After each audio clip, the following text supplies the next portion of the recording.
L'essor des crypto-monnaies ces dernières années est incontestable, malgré les hauts et les bas qu'elles connaissent régulièrement. Et s'il y a bien une crypto-monnaie qui représente cette montée en puissance, c'est le Bitcoin. À tel point que beaucoup de personnes font l'amalgame et confondent les deux.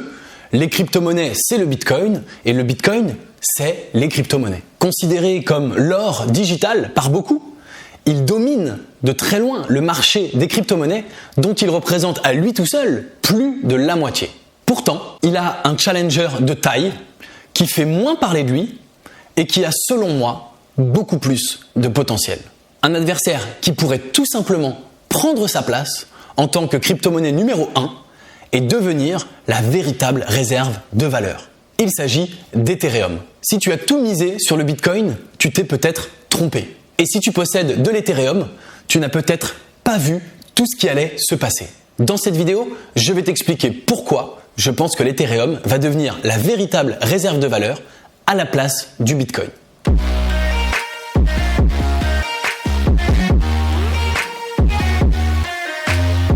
Qu'est-ce qui fait la valeur d'une monnaie? La confiance qu'une population a en elle, mais aussi sa rareté. Imagine un monde où chacun serait libre d'imprimer ses euros à la maison avant d'aller faire ses courses. Tout le monde en imprimerait tout le temps et très rapidement, l'euro ne vaudrait plus rien qu'un vulgaire bout de papier. Et aujourd'hui, tu le sais, beaucoup de transactions et de plus en plus ont lieu en ligne sur Internet. Or, si je t'envoie la photo d'un billet de 500 €, tu peux facilement copier-coller cette photo et en avoir autant que tu veux. Et potentiellement dépenser ce même billet de 500 € plusieurs fois. Mais alors, comment créer de la rareté dans le monde virtuel et digital d'Internet? La première solution, c'est une entité de contrôle centralisée qui vérifie à chaque transaction que tu ne dépenses pas 2 fois le même argent. Ça s'appelle les banques. Quand tu fais un paiement en ligne aujourd'hui, le site internet interroge ta banque pour vérifier que tu as suffisamment d'argent sur ton compte et une fois que tu l'as dépensé, la banque fait en sorte que la somme d'argent quitte ton compte et disparaisse pour pas que tu le dépenses une deuxième fois.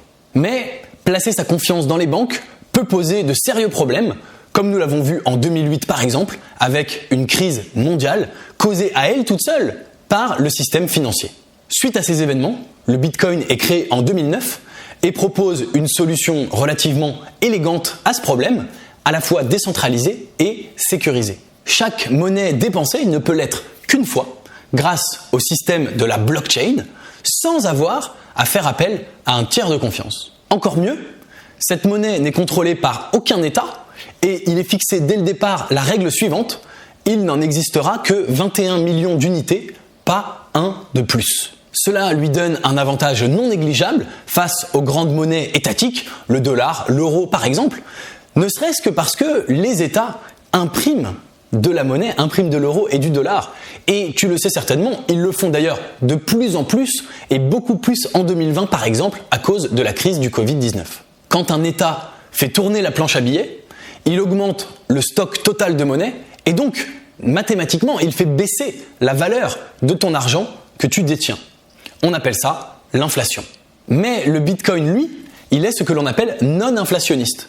Puisqu'on sait qu'il n'y en aura jamais un de plus que les 21 millions prévus, ça lui donne un effet de rareté. C'est pour cela qu'il est qualifié d'or numérique. L'Ethereum, lui, créé en 2015, n'avait pas cette caractéristique.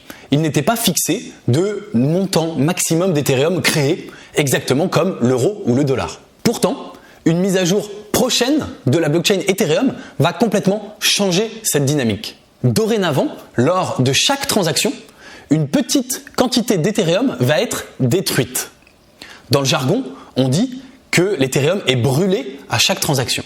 Cela donne une caractéristique très intéressante à Ethereum, c'est que non seulement tout d'un coup le stock devient limité, mais en plus il va diminuer dans le temps, ce qui augmente l'effet de rareté et donc sa valeur. Le Bitcoin était non inflationniste, pour l'Ethereum, on dit qu'il devient déflationniste.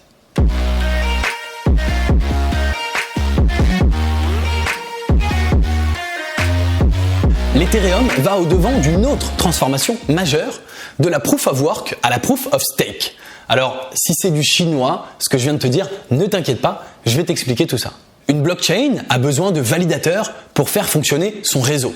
Ce sont eux qui valident les transactions et on les appelle les mineurs.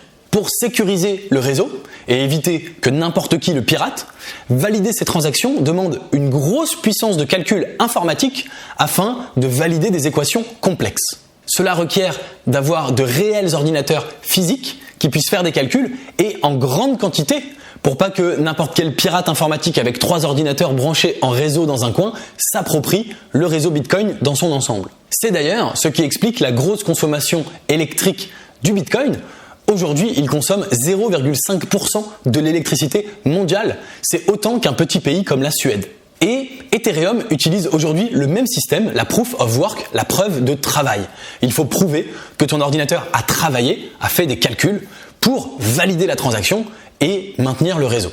Mais ça, c'est déjà quasiment le modèle à l'ancienne. Le nouveau modèle vers lequel transitionne Ethereum consomme 99% d'énergie en moins tout en étant plus sécurisé. Il s'appelle Proof of Stake, ce qui veut dire la preuve de détention. Dans ce modèle, un validateur met en jeu ses propres tokens Ethereum afin de valider une transaction. Si la transaction est validée, il récupère ces tokens mis en jeu, plus une petite récompense monétaire. En revanche, si la transaction est détectée comme frauduleuse, son argent misé est instantanément saisi et la transaction est refusée. Il se retrouve donc sans rien. On a ainsi un système où tout le monde est incité à jouer selon les règles et où les tricheurs sont immédiatement pénalisés.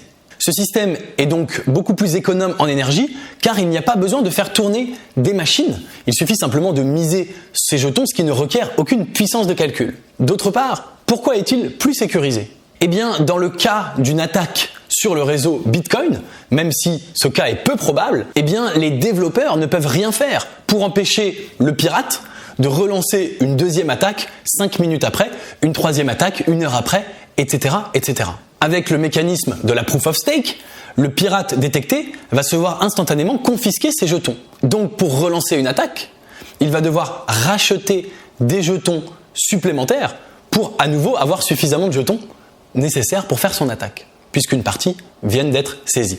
Il va lui falloir donc toujours de plus en plus d'argent et évidemment à chaque fois qu'il en rachète, il fera monter le prix puisque l'offre et la demande s'appliquent toujours et donc à chaque fois ça deviendra de plus en plus dur pour lui de faire une attaque suivante puisque chaque attaque supplémentaire fera monter le cours de l'Ethereum puisqu'il aura besoin d'en racheter à chaque fois.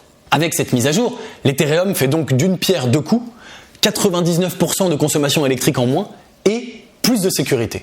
Je fais un petit aparté d'ailleurs pour parler d'Elon Musk qui semble ces derniers temps contrôler entièrement le cours des crypto-monnaies avec ses simples tweets. Il a récemment annoncé qu'il arrêtait d'investir dans le Bitcoin à cause de son impact environnemental, mais qu'il avait une charte en fonction de l'impact environnemental pour investir dans d'autres crypto-monnaies. Eh bien, Ethereum va donc très prochainement, après cette transition, rentrer dans les critères d'investissement d'Elon Musk et de Tesla et pourrait tout à fait être la prochaine grande monnaie qu'il achète et sur laquelle il tweete.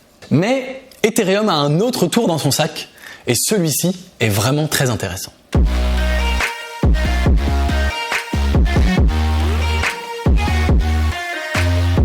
Pour comprendre, revenons légèrement en arrière. Le 15 août 1971, Richard Nixon décide de mettre fin à la convertibilité du dollar en or et revient donc sur les accords de Bretton Woods signés en 1944. Ainsi, les monnaies n'étaient plus adossées à quoi que ce soit et chaque pays était en théorie libre d'utiliser sa propre monnaie pour ses échanges internationaux. Mais en 1974, les États-Unis et l'Arabie Saoudite passent un deal extrêmement intéressant. Le deal est le suivant, l'Arabie Saoudite et les autres pays de l'OPEP vendront leur pétrole uniquement en dollars en échange de la coopération et de la protection des États-Unis. Même si l'Allemagne veut acheter du pétrole à l'Arabie Saoudite, par exemple, au lieu de payer en Deutschmark, elle est obligée de payer en dollars. Dès lors, tous les pays qui veulent acheter du pétrole doivent obtenir du dollar pour tout simplement pouvoir l'acheter. Ainsi, la plupart des pays ont commencé à vendre leurs exportations en dollars, tout simplement pour avoir du dollar en réserve pour pouvoir acheter du pétrole. Et tous ces pays ont stocké du dollar en tant que réserve de change. Ce système s'est auto-renforcé avec le temps, comme l'écrit Lynn Alden. Au début, les pays avaient besoin de dollars pour se procurer du pétrole. Après des décennies d'échanges internationaux en dollars, les pays ont maintenant besoin de dollars pour pouvoir rembourser leurs dettes libellées en dollars. Ainsi, le dollar est adossé à la fois au pétrole, mais aussi à des dettes libellées en dollars, et c'est un cercle qui continue à s'alimenter avec le temps. Il est important de noter que la plupart de ces dettes ne sont pas dues aux États-Unis, bien qu'elles soient libellées en dollars, mais sont plutôt dues à d'autres pays. Par exemple, la Chine accorde de nombreux prêts en dollars aux pays en développement, tout comme l'Europe et le Japon. C'est cet effet de réseau auto-renforcé qui a conduit le monde entier à accepter ce bout de papier émis par le gouvernement américain comme monnaie d'échange contre des biens tangibles. Et c'est absolument fondamental pour comprendre comment le dollar est devenu la monnaie de réserve du monde. Personnellement, je crois qu'un système similaire, un cercle vertueux auto-renforçant, est en train de se développer autour d'Ethereum. Ethereum est une blockchain programmable avec des smart contracts. Il est possible de programmer à l'intérieur de la blockchain Ethereum et des millions de développeurs s'en servent depuis des années pour coder différents projets. Ils développent ces projets par-dessus la blockchain Ethereum et donc on dit souvent qu'Ethereum est la colonne vertébrale du milieu de la crypto-monnaie. Sauf que bien sûr, pour faire fonctionner son projet sur la blockchain Ethereum, il faut payer des frais de transaction.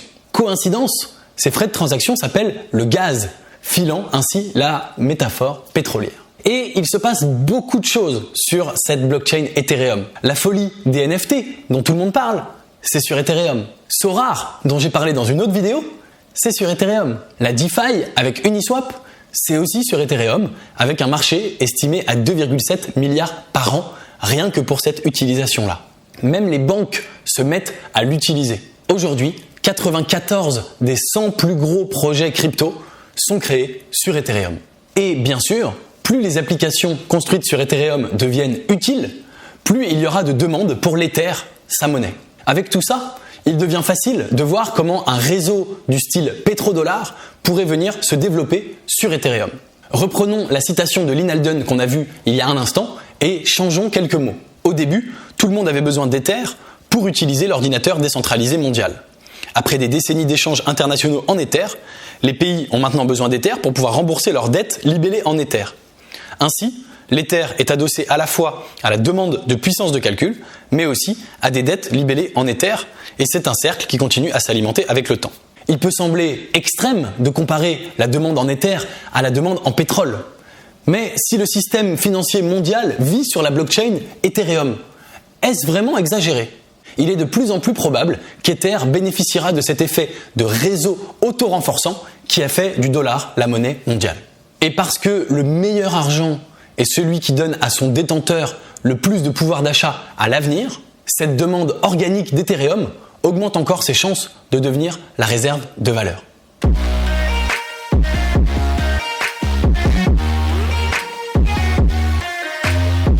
On termine avec le coup de grâce qui pourrait bien enterrer définitivement le Bitcoin au profit d'Ethereum. Il s'agit du staking. Depuis une mise à jour récente, la blockchain Ethereum propose à n'importe qui, toi et moi y compris, de participer à cette nouvelle méthode de validation qui s'appelle la Proof of Stake en misant des jetons qui servent à valider les transactions. En échange, on peut y gagner entre 6 et 8% par an sans rien faire en Ether. 8% de rentabilité par an, c'est non seulement beaucoup mieux que le livret A, mais quand on parle d'un actif qui peut prendre autant de valeur à l'avenir, c'est encore plus intéressant. Et ceci sans prendre aucun risque. Tu sais qu'à chaque rentabilité potentielle dans un investissement correspond un risque. Ici, il n'y en a pas. Ton seul risque, bien sûr, c'est ce qu'on appelle le risque de change. C'est que le cours de la monnaie Ethereum baisse. Ce qui, selon moi, n'a pas beaucoup de chances d'arriver en raison des arguments que je viens de présenter dans cette vidéo. Et donc, on peut imaginer que de plus en plus de gens vont retirer leur argent du Bitcoin pour aller le placer sur l'Ethereum et aller chercher une rentabilité proche des 10%. On peut aussi très bien imaginer que de moins en moins de gens vont vouloir vendre leur Ether. Ceci pour deux raisons. Premièrement, ils auront moins besoin de vendre puisque leur Ether va leur rapporter des revenus récurrents et ils pourront tirer seulement les revenus du staking sans avoir besoin de vendre et de retirer leur Ethereum. Et deuxièmement, ils seront de moins en moins incités à vendre puisque chaque Ethereum vendu est un Ethereum qui rapportera moins à l'avenir, qu'on ne pourra plus staker. Et donc, on aura tendance à vouloir le garder pour garder ses revenus récurrents. Si de moins en moins de gens vendent, eh bien le prix monte automatiquement.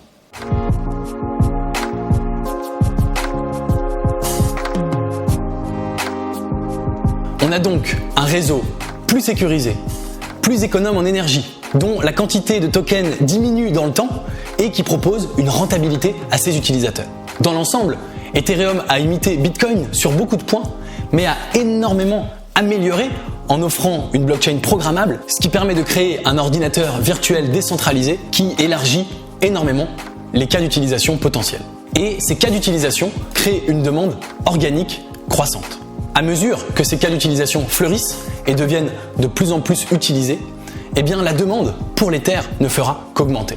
En utilisant des principes économiques de base, il est raisonnable de s'attendre à ce que le prix de l'Ethereum augmente plus vite que le prix du Bitcoin à l'avenir. Si tu t'intéresses à l'Ethereum, c'est que tu t'intéresses aux investissements audacieux qui sont risqués mais qui peuvent rapporter beaucoup.